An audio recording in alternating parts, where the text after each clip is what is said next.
Today on the Beginner Photography Podcast. As a wedding photographer, as family photographers, the goal is to make memories. But for essentially a brand photographer, our goal is to get our customers a return on their investment. And so I'm looking at those images through the lens of marketing at that point as well, being like, is this image going to serve that purpose? Is this image going to help them sell their wine? And if the answer is no, then I'm like, okay, so it's not going to help them sell their wine, but is it going to endear them to their audience? And if the answer to that question is no, then I'm like, okay, is this unique to this brand? And if that question is no, then I finally throw it out. Welcome to the Beginner Photography Podcast, where each week we interview the world's most interesting photographers to learn what it really takes to capture beautiful images and compelling stories so that you can start to do the same. I'm your host, Raymond Hadfield, and welcome back, photo friends. This week we are continuing with our, discussion of niching down versus being a generalist. This is something that we've been talking about, here on the podcast and in the group for a while now. But this week we are talking with a photographer who specializes in photographing family-owned wineries. So she niches down, a lot of interesting stuff. But before we get into this interview, I really wanted to give a quick, huge shout out to Mike Nitz for leaving the podcast a 5-star iTunes review. Mike says, so good. I started listening to the podcast when I bought my Sony a7 III about a month ago. The episodes regarding the exposure triangle were so helpful, and every episode since has been informative, inspiring, or both. Mike, I cannot tell you how happy I am to hear that the podcast has helped you on your photo journey. And what a great review. Short, sweet, to the point. Couldn't have asked for any more. If you have found the podcast to be informative or inspiring or both, I cannot tell you how much I would appreciate if you were to take a moment and leave the show a rating or a review. As you can tell, ratings, aren't just reserved for Apple podcasts anymore. You can now rate the show on Spotify too. Big stuff, big stuff. Now, today we are chatting with Heather Daenitz. Now, Heather is a self-proclaimed storyteller for wineries. She's the brand photographer for wineries, essentially. And today, Heather shares why niching down saved her business, why she shoots for time versus, number of edited images, and how to tell a growing season's long story, as in how to tell a growing season like a season-long story, a growing season's long story. How to tell a story over time. Heather's much better with words than I am, so let's just go ahead and get on into this interview right now with Heather Daenitz. Heather, my first question for you is, when did you know that photography was going to play an important role in your life? Yeah, so I don't know if I ever had like a hard time that I can really point to. My dad was really into photography just as a hobbyist. He had, he won a couple of awards in college, that kind of thing. And so there were always cameras around. And my family would always bring out the old disposable cameras and made sure that each of my siblings, my sister and myself and my stepsister, we each had our own little disposable camera. We used to have these old, they're sort of like Polaroids, but they're like thin. I don't even know what they were called, but they're toy type things. And so, my sisters would go take photos of just whatever, the cat, whatever. And I would take photos of things that interested me and would try and get really artsy with them. And my dad was like, oh, that's interesting.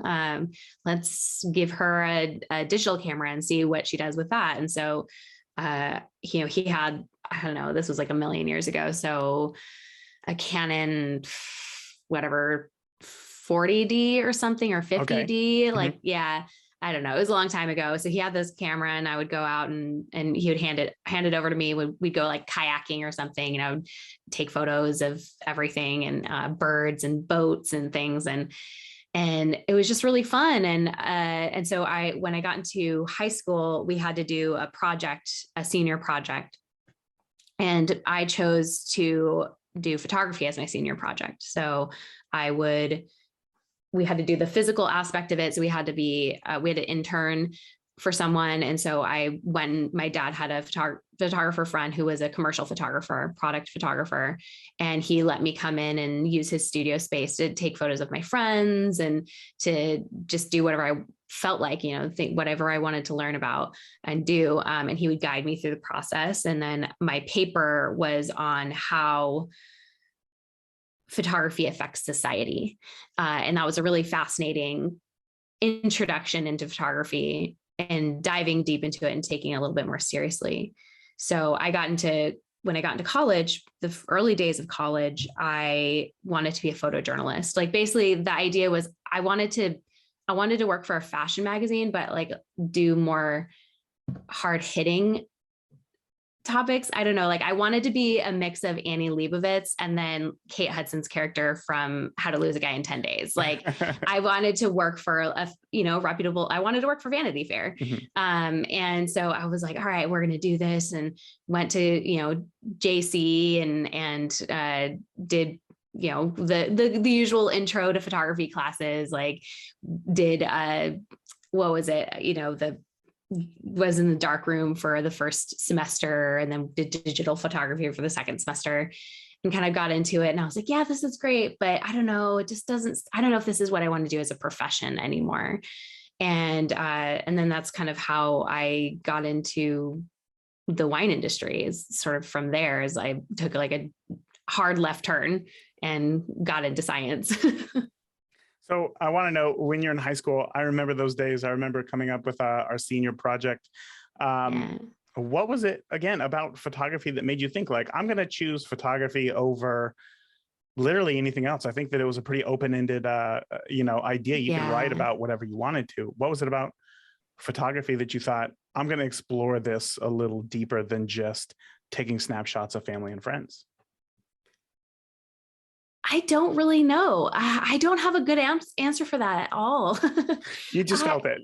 I just felt it. Yeah, I was like, this is interesting. And, I had originally, I think at one point thought about doing some sort of like fashion sort of project. So, I was taking like a fashion design class at the time as well. And so I had thought about doing that, but then I was like, I don't know if I want to do that as a project. And I was like, okay, well, what goes with fashion? Like, oh, you have to have photos of fashion. So I suppose if I had to answer the question, I think that would probably be it, is that I was just looking for a way to match it with fashion in some way.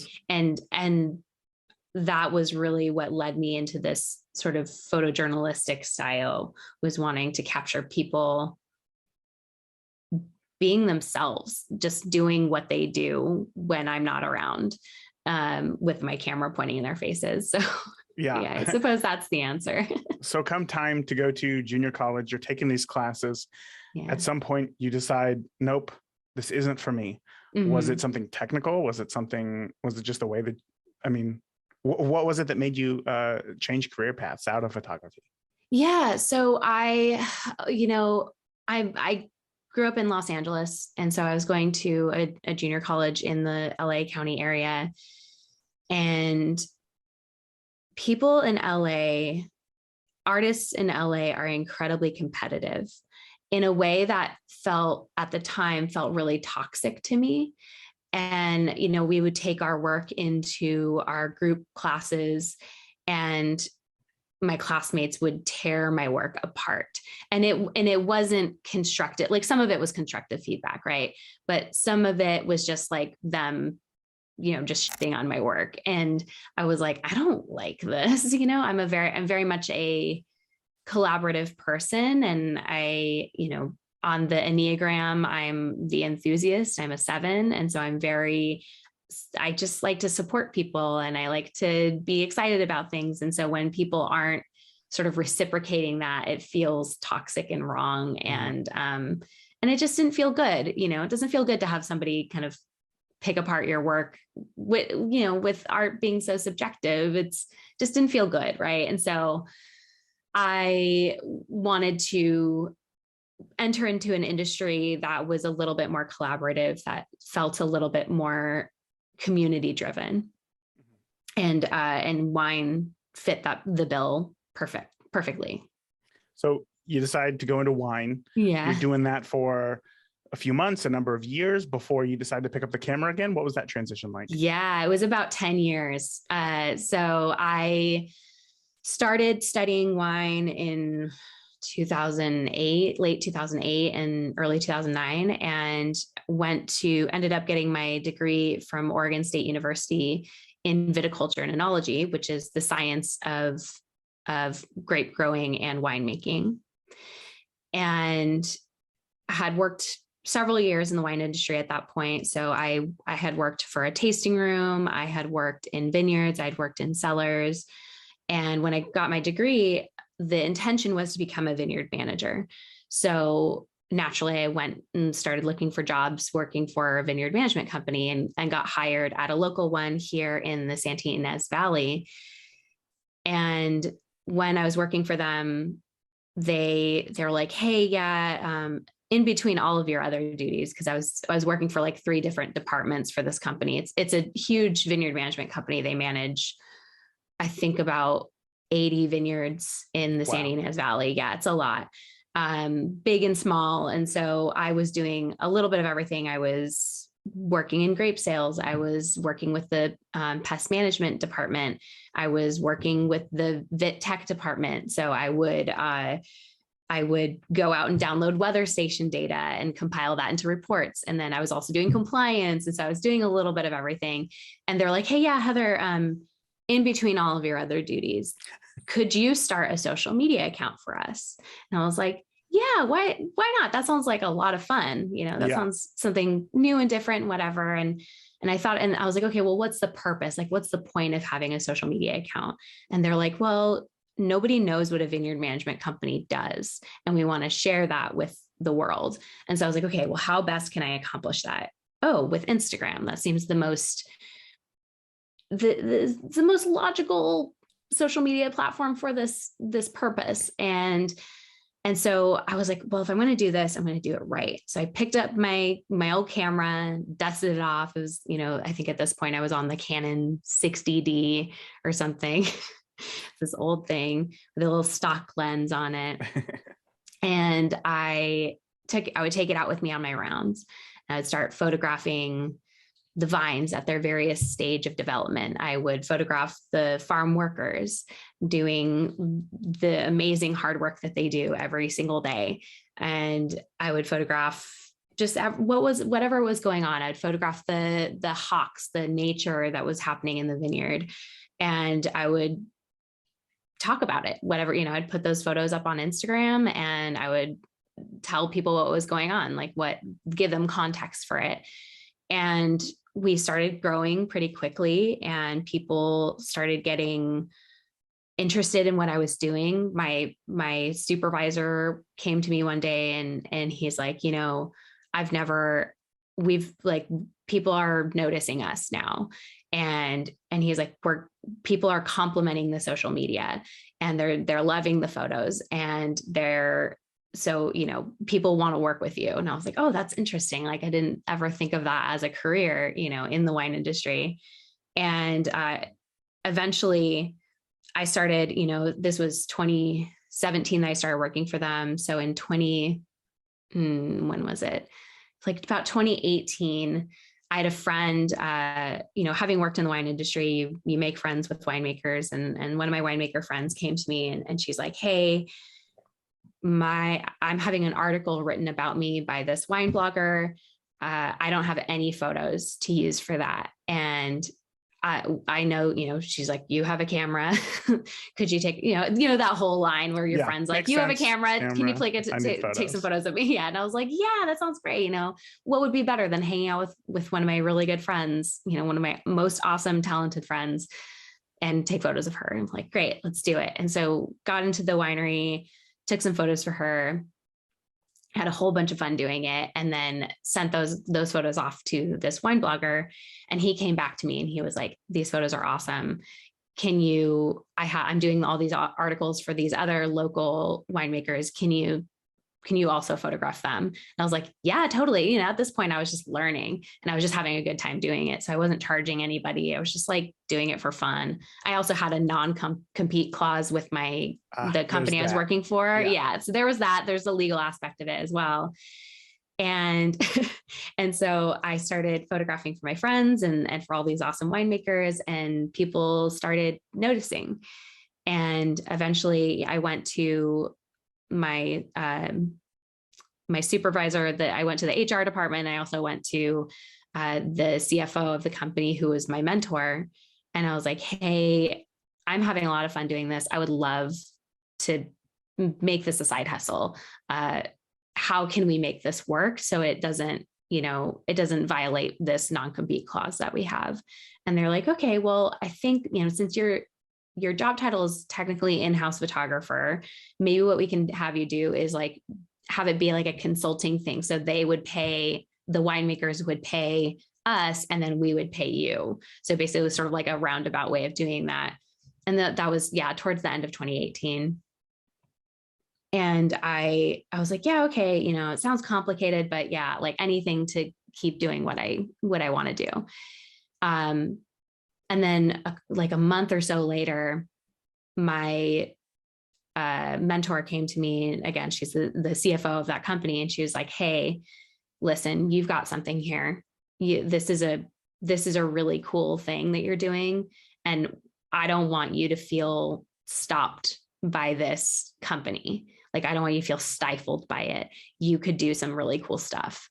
And I was like, you know what? Yeah, I can do some really cool stuff. And so I had that opportunity to leave the vineyard management company and start my own business. And so that's exactly what I did, and started Craft and Cluster in 2019, February of 2019. So it was a pretty short period between being like, I want to do this as a side hustle, to like, no, we're going whole hog on it and starting a business. Yeah.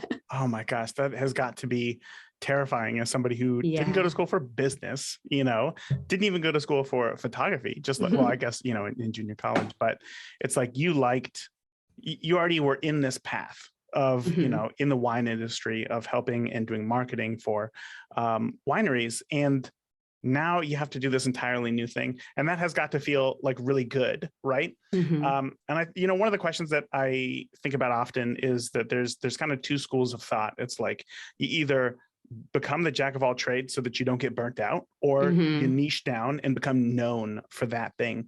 And to me, it sounds like niching down for you was a very natural progression, because that's where you already were. Can you talk a little bit more about that, about niching down to is it to become the person, or is it, I don't know, because you just don't like taking pictures of your family and dog or whatever? So, I think as a lot of photographers do when they first start out, I was afraid. I was like, is this, I knew, like, it had been tested. So I knew that I could make money photographing winemakers, at least. Right. And I knew I could make money photographing vineyard companies, but it was the early days. And I was like, I will photograph anyone who will pay me, those first couple of months. And so those first couple of months I did headshots for lawyers. I did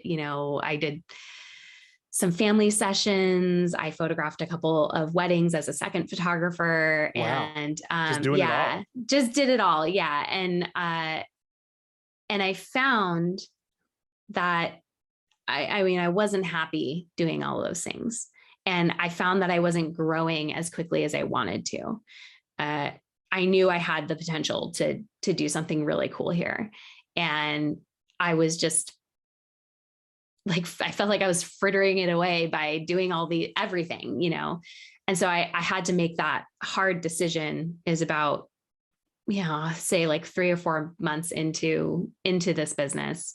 I had to make that really hard decision and say, nope, we're just working with wineries. And I occasionally will do some family photos and things like that. but only for very specific people. And they're usually people who work in the wine industry. So it's sort of like still within it.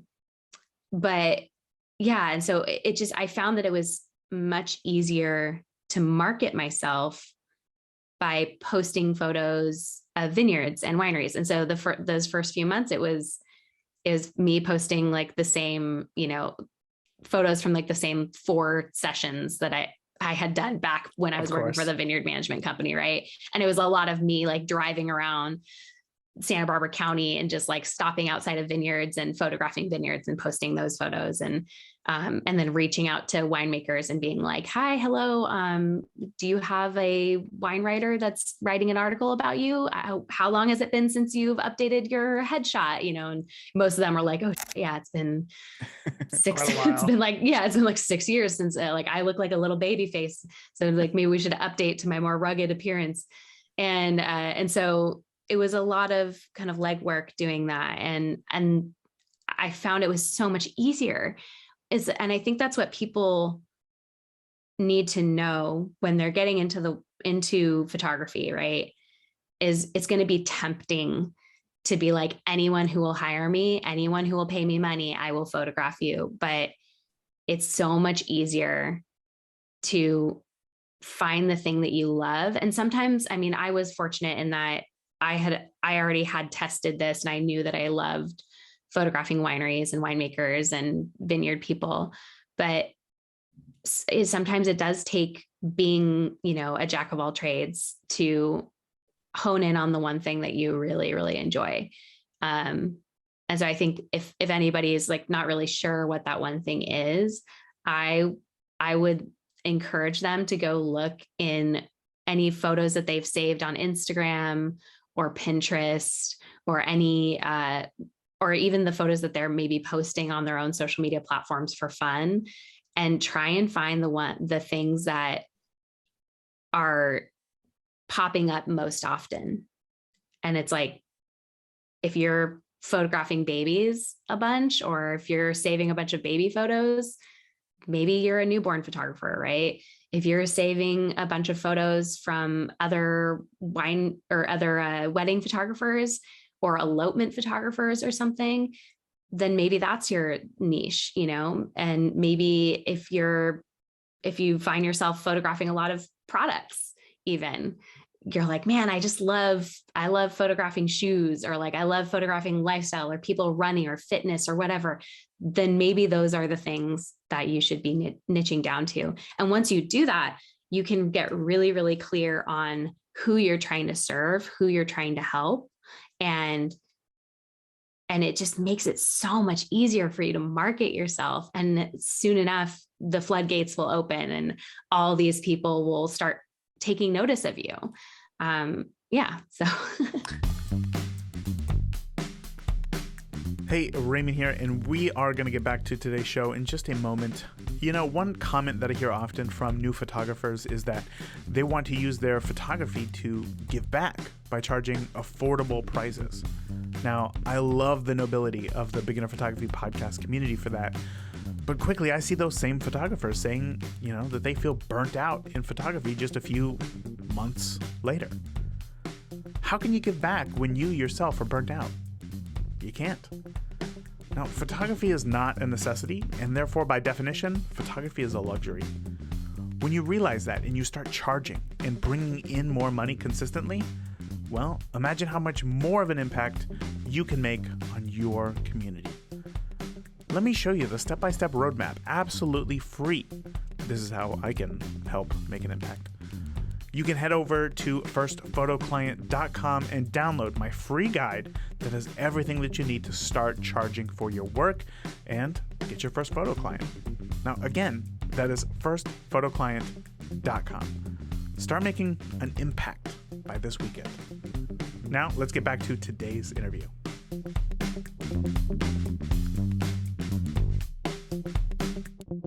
What does it say if the only photos that you save on Instagram are photos of nachos and rally cars? Who do I market myself to then? Yeah, maybe you're more into the rally car photo game, because I think that's a niche as well, It right? is. Yes, very much so. Yes. Very much so. Yeah. I want to know, do you consider yourself a commercial photographer for wineries, or is there something else that you would call yourself? I don't really identify with the commercial photography. Like every time I see that, I'm like, it sounds so like stuffy and bland. Like it's not, the way that I describe my work is photojournalistic. I guess editorial might be the way that people describe it, right? Okay. I photograph wineries, winemakers doing what they would be doing if I wasn't there. Mm-hmm. So I'm capturing the real life situations. I'm a storyteller. I'm telling their story, doing my best to get in there and show how these wineries get their wine from grape to glass. And, so that's my style. That perfectly answers the question. And actually, my next question for you was going to be about the storytelling, because I know that that's very important to you. On your website, it says that you do storytelling for wineries. And I tried to think about that. And I was like, well, I shoot weddings. I go to weddings. There's a very clear beginning, middle, and an end to a wedding. And that's like the basic story structure.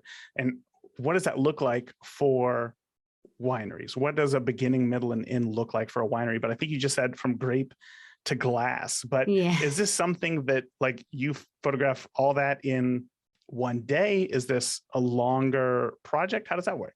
Yeah, it is a longer project. So the life cycle of a grape starts in right now, actually. And it's early March that we're recording this. So the life cycle of the grape starts in the ground with the soil. The vines are about to start, we call it bud break. It's when the buds break out of, or the leaves and clusters and everything break out of the buds that they've been sleeping in for the last couple of months. So right now it's looking like I'm out in the vineyard photographing pruning. We're finishing up pruning right now. So I'm photographing winter pruning. I'm photographing there's lots of sheep and goats and chickens out in the vineyards right now too, grazing the cover crops. And so it's a lot of that sort of quiet time out in the vineyard. And then once we move past that, it's, we're watching the vineyard grow, we're watching everything establish itself. And eventually in end of July, early August, the grapes are going to start turning color. And so I'm going to start photographing that and talking about that and sharing that story and, and all the vineyard practices that our amazing vineyard workers are doing every single day. And then we get into my busy season, which I think probably correlates a little bit with wedding busy season, basically from late August or like mid-August in the Santa Barbara County. It's about mid-August to early November is harvest season. And so that's when we're picking the grapes. And that's when I get the most action and when I could potentially follow a grape to the winery. And I have done that. So last year I worked with a winery that was like, we want you here all day. We want you to capture everything. And so I started in the vineyard at, 5:30 in the morning. It was still dark outside. I was photographing the vineyard crews picking and harvesting the grapes. And then I followed these bins of grapes to what we call the crush pad, which is where the production facility, where they will destem the grapes, put them into open top fermenters. And then from there, I went into the cellar itself and photographed the cellar crews doing their daily rounds. And so they do things like punch downs, they do, and pump overs, which are ways to mix the fermenting juice with the berries. I'm trying to describe this in the most simple way possible. And so I was able to photograph that. And then, we went into the cellar and did some barrel samples with the winemaker. And so we were able to see some wine that was already finished. It was just aging in barrel.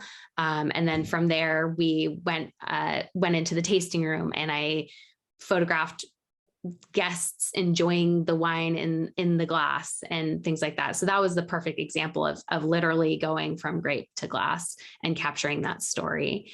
And so then the vines go dormant and we're back at it, and we get to start a whole new year again.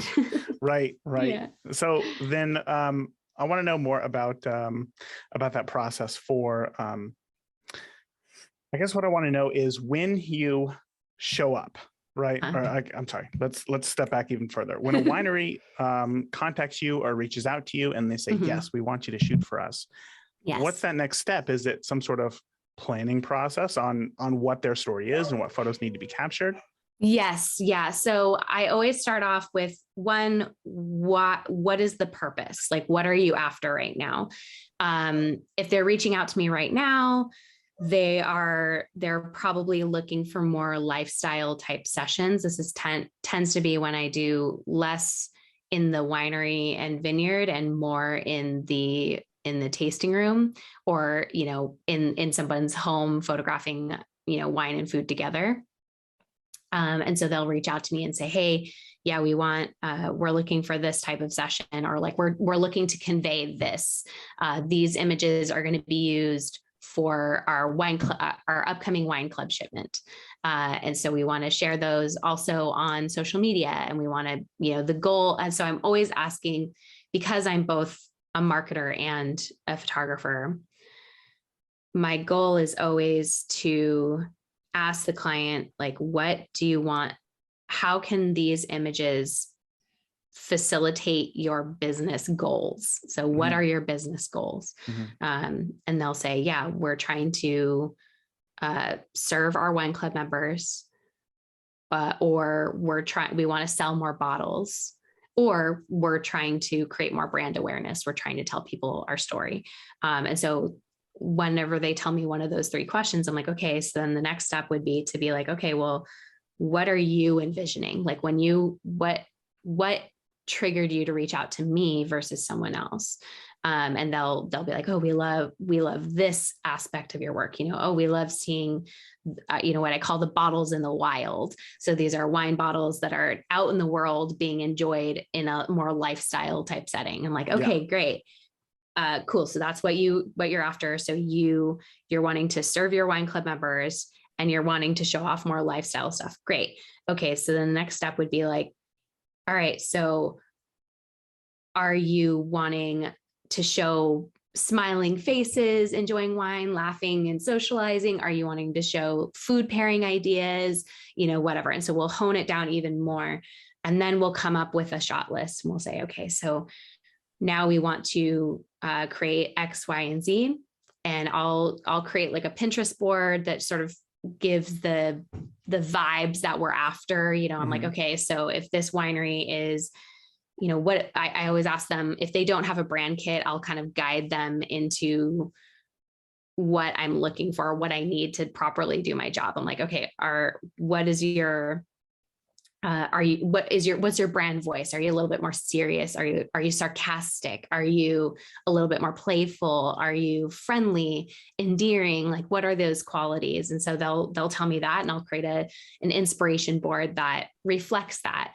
And they can add to it as well if they've seen any sort of inspiration type shots that they're like, we would love to sort of create this in a way that makes sense for our brand.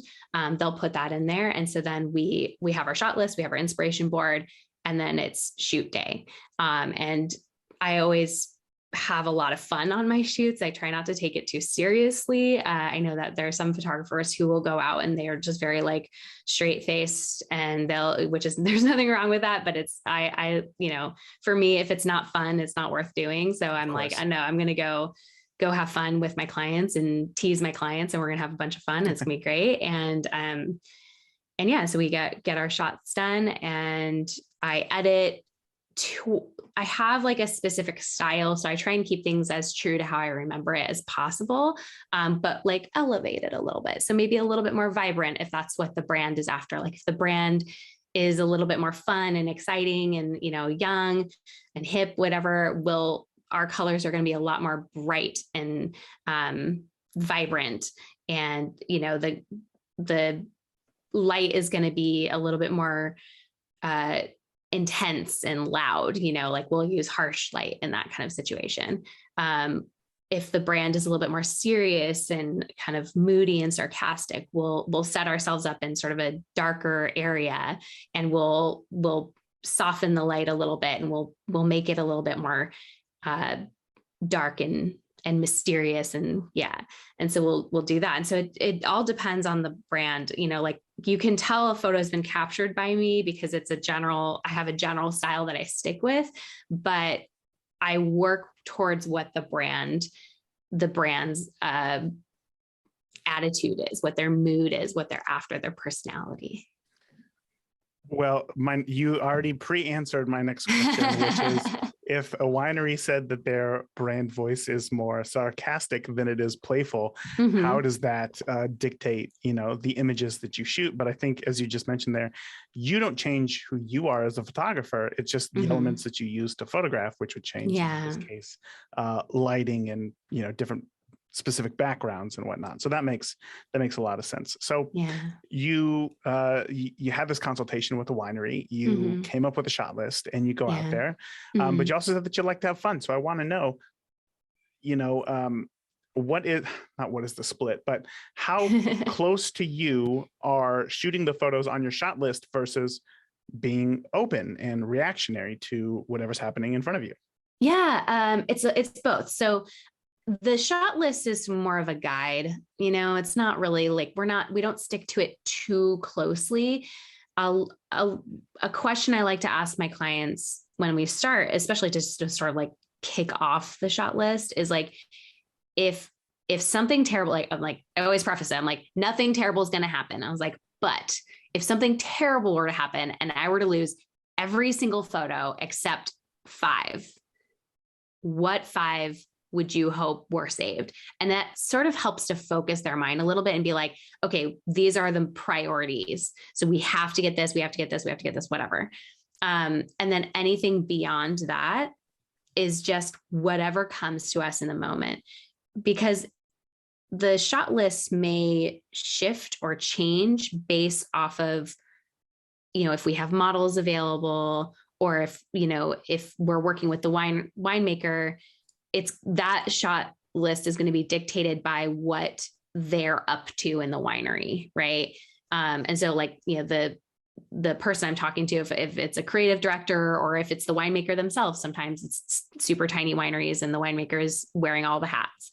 They'll come to me and they'll be like, hey, I want to make sure that we capture, for example, me pulling a barrel sample. I'm like, great, we can do that at any time of the year. We don't have to wait for a specific time of year. But if they're like, hey, we need to capture, like, I want to capture us like doing winemaking, like making wine.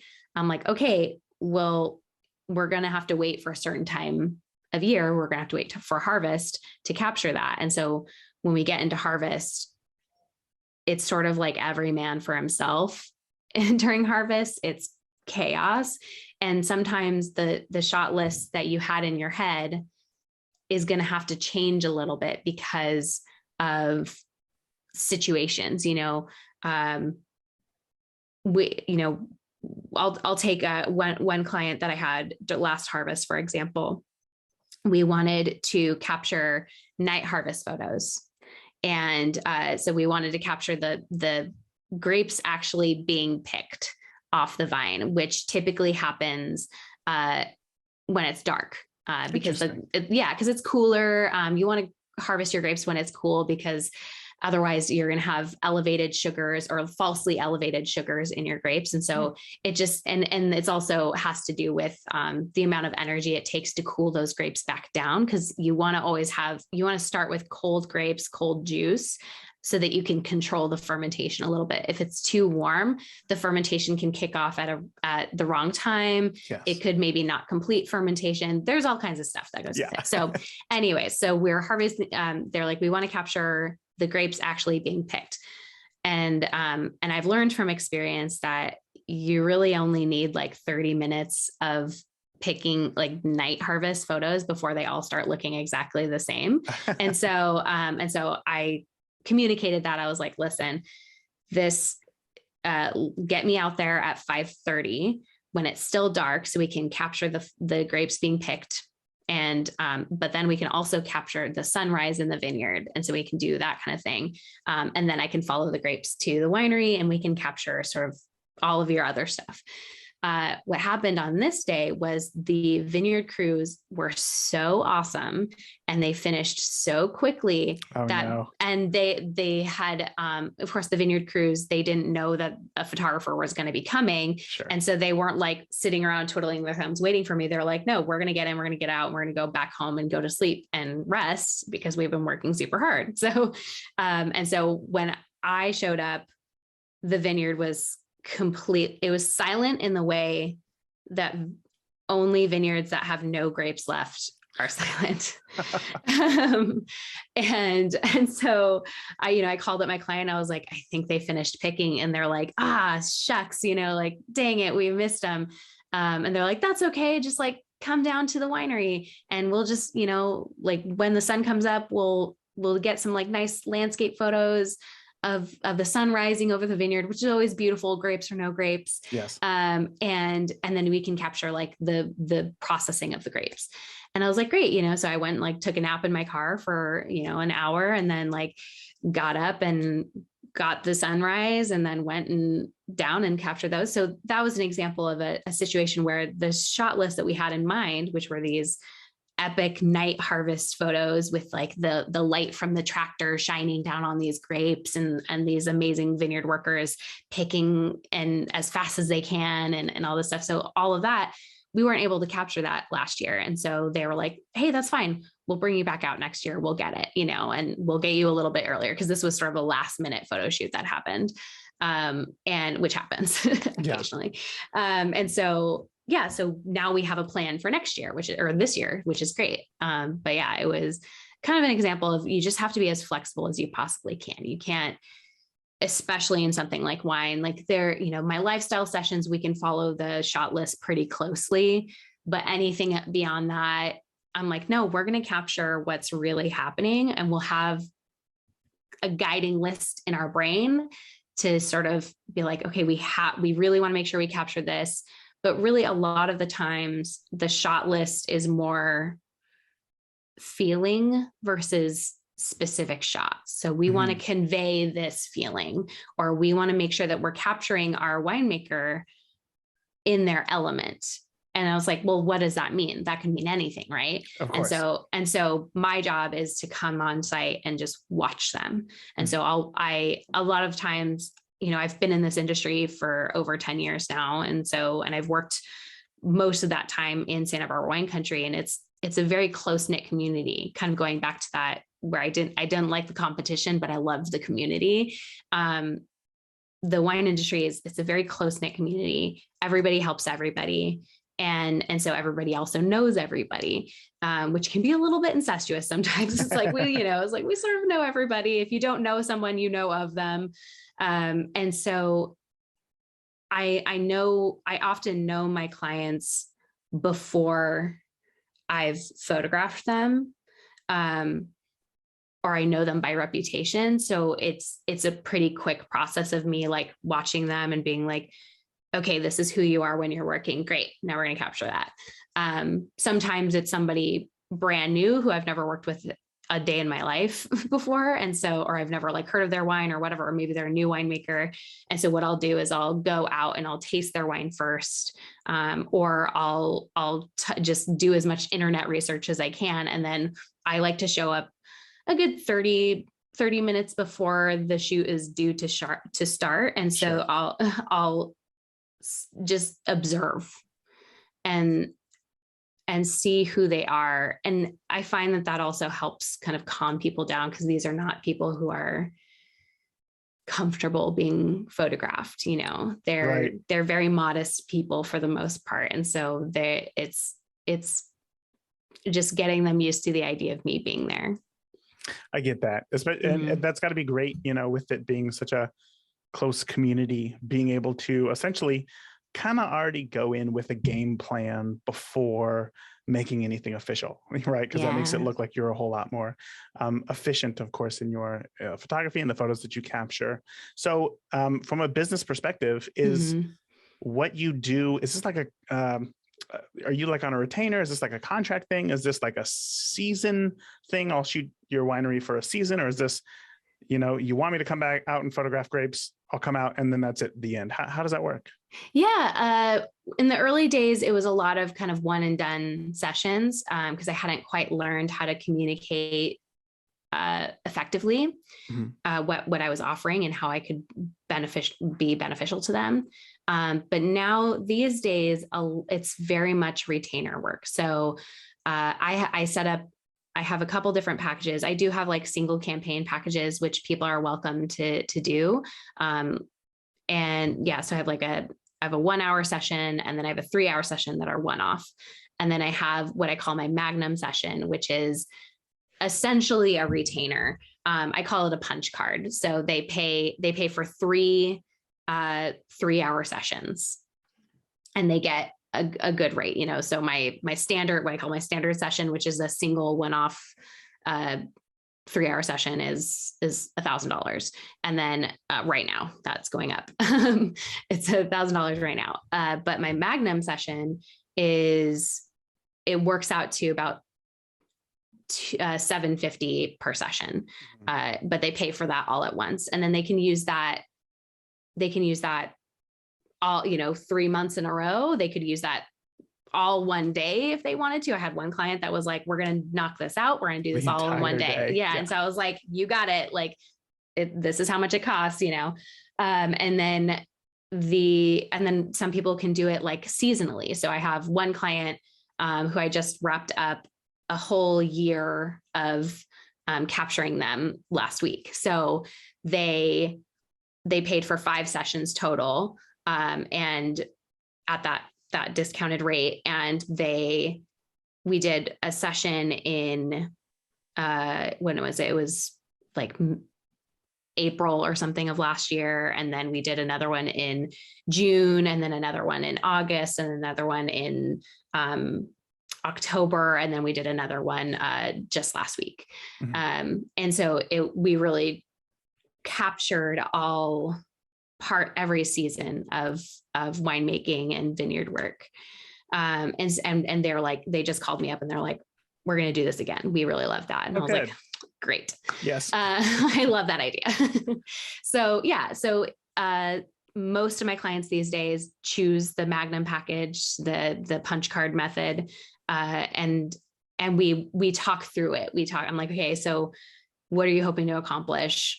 Okay, you want to do some lifestyle, you want to do a lifestyle session, you want to use one of the sessions to show like in the winery, and then you want to have one session that's out in the vineyard. Okay, well, the vineyard session should be done in June or July, because that's when all the foliage it's beautiful, it's lush, like, you know, you're starting to get some grapes, but they're not, you know, they're smaller right now, but so all the energy is going into photosynthesizing right now. And so the canopy looks amazing. So you want these like landscape shots in the vineyard. That's what we want to capture.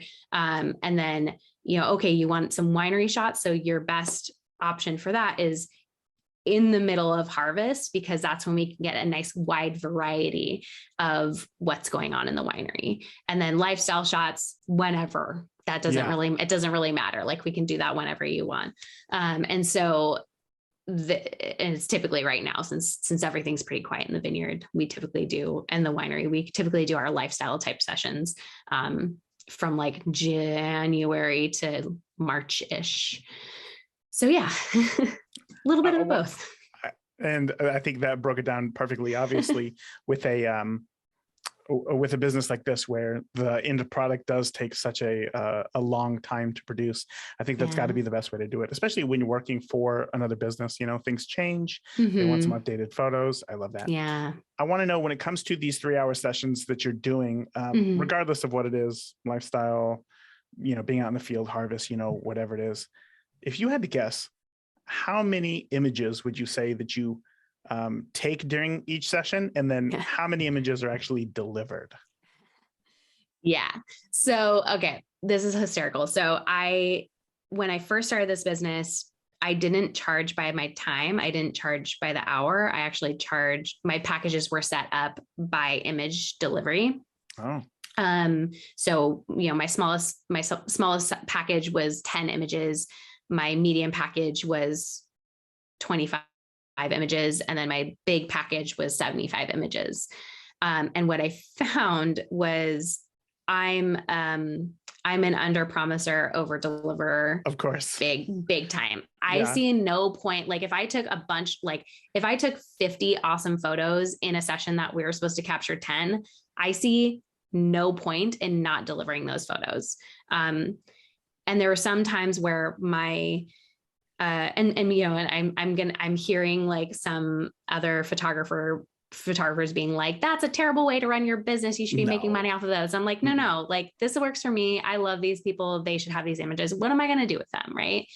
Anyways. And so what I found was there are some sessions, like for example, a night harvest photo session that somebody would pay me 3 hours to be there. And I'm like, after 30 minutes, these photos look exactly the same. And so I'm supposed to capture, it wasn't a 3-hour session. I was supposed to capture 25 images. Right. And I would be there for 15 minutes. Hours. Oh, yeah, no, I would be there for hours because I'm like, it's so hard to find like so many different ways to capture 25 unique images. So I would be there for, I'd be there for like 3, 4, 5 hours. And I'm like, I'm losing out of money on this. But then I had some sessions like in the cellar where in the middle of harvest, where they paid for an hour, or not an hour, they paid for 10 images, right? They're like, we need 10 unique images. I would be there for like half an hour and I would capture 10 unique images. And then I'd be like, I'm done. Yeah. And I'm like, I guess I'll leave. I don't know. And I'm like, no, this isn't fair to them. Like they, like I should be, I don't know. And so it just felt like there were some days where some sessions I was losing money because I was like having to be there for so long just to capture the minimum required images. Right. And then there were some places that I would end up capturing so many images that it was hard to narrow them down. Right. And so I was like, okay, how can I make this better for both myself and my client? I was like, we're going to set these packages up by time. And I will promise a minimum amount of images in that time, but I will 1000% deliver way more. of course. And so, so I would say for my 1-hour sessions, again, depending on the session, I promise 15 images. I consistently deliver probably about like 30 to 40 images in that time, sometimes more, especially if it's in the middle of like production harvest. I will deliver just like 50, 60 images, no problem in an hour. And they're unique images too. Like it's bonkers. And then with my 3-hour sessions, I typically promise about 40 images. But again, especially during those like big sessions, I will end up delivering a lot more. Yeah. Yeah. I'm sorry. I think really what I'm just trying to figure out here is like, because, at a wedding, I go and I will just shoot all day and I will come back with thousands of images and, you deliver only a fraction of that. Right. I want to know, what elements are you looking for in an image to like during that culling process to determine whether or not that's going to be a photo that you're going to deliver?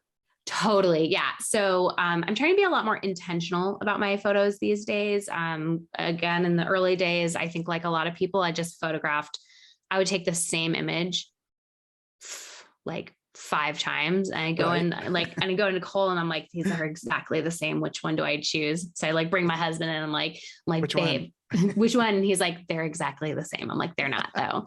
And he's like, no, they are. So I'm trying to be more intentional now about my images, which I think is just a sign of like maturing as a photographer. Right. But what I'm looking for is, one, is the lighting right? The challenge with what I do is I'm often swapping between going from a vineyard to, talking about that one day that I was out in the vineyard or out there all day photographing. It was night photography, night harvest, sunrise, under, like still outside, but in the shade. And then in the cellar, which is really dark and the lighting's weird, and then going into the tasting room from there, and then into the tasting room courtyard. So I'm like moving in a bunch of different lighting scenarios. And so usually those, like, you can tell those transitionary photos in between each location, they're really awkward and weird because it's me trying to dial in, the Kelvin right and really get everything right so that it looks as close to what I remember as possible in camera. And so I typically, those first few images, I typically throw them away, or, I don't throw them away, but like I'll cull them. I keep all of my images, even the ones that I cull, even the like really blurry ones. Cause I'm like, I don't know, maybe that'll be a style that I can go back and mess around with, and learn from.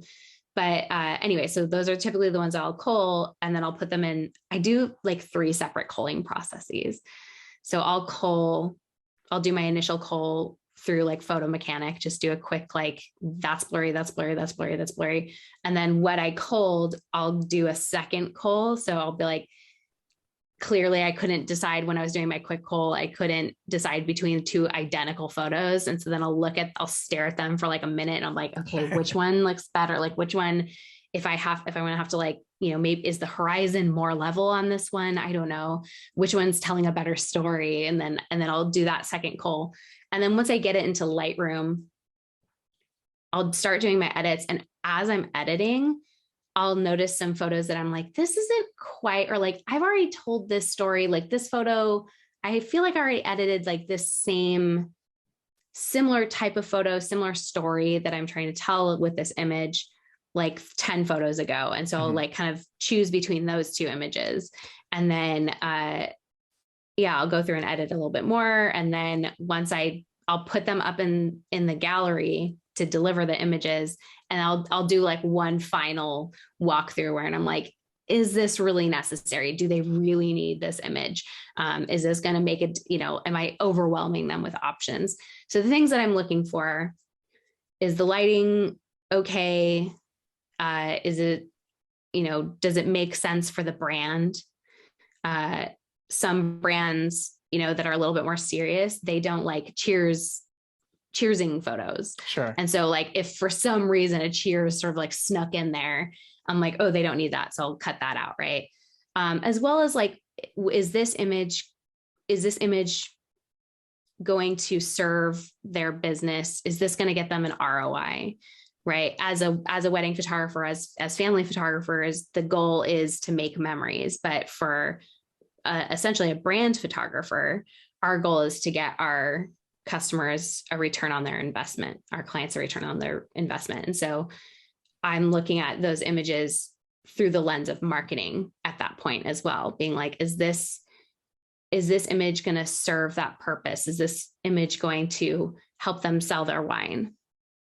And if the answer is no, then I'm like, okay, so it's not going to help them sell their wine, but is it going to endear them to their audience? And if the answer to that question is no, then I'm like, okay, is this unique to this brand? And if that question is no, then I finally throw it out, right? So I'm asking myself all these questions throughout the multiple culling processes, throughout the editing process, throughout the photographing process, right? Like I'm trying to look at scenes and be like, is this going to serve my client in all these different aspects? And if the answer is no, then it either doesn't get captured, or if it gets captured just in case, it usually gets culled. So that is an exhausting decision tree that you have to get through for every single photo. My goodness. Yeah. But, obviously at the end of the day, your clients love the photos. If they're going to want to re-up and then say, let's do it again next year, that's got to be a testament to what it is that you provide for them. So it's obviously working. Heather, I know that we are at the end of our time here. And I feel like we could keep talking much longer because really this is a world that I don't know much about, but I find it absolutely fascinating. So we'll have to do this again. But until then, I know that there's listeners right now who are thinking, I got to see what Heather's talking about. I got to see some of her work. Can you share where listeners can find you and follow your work online? Yes, I am on Instagram. That's where I spend the most of my time.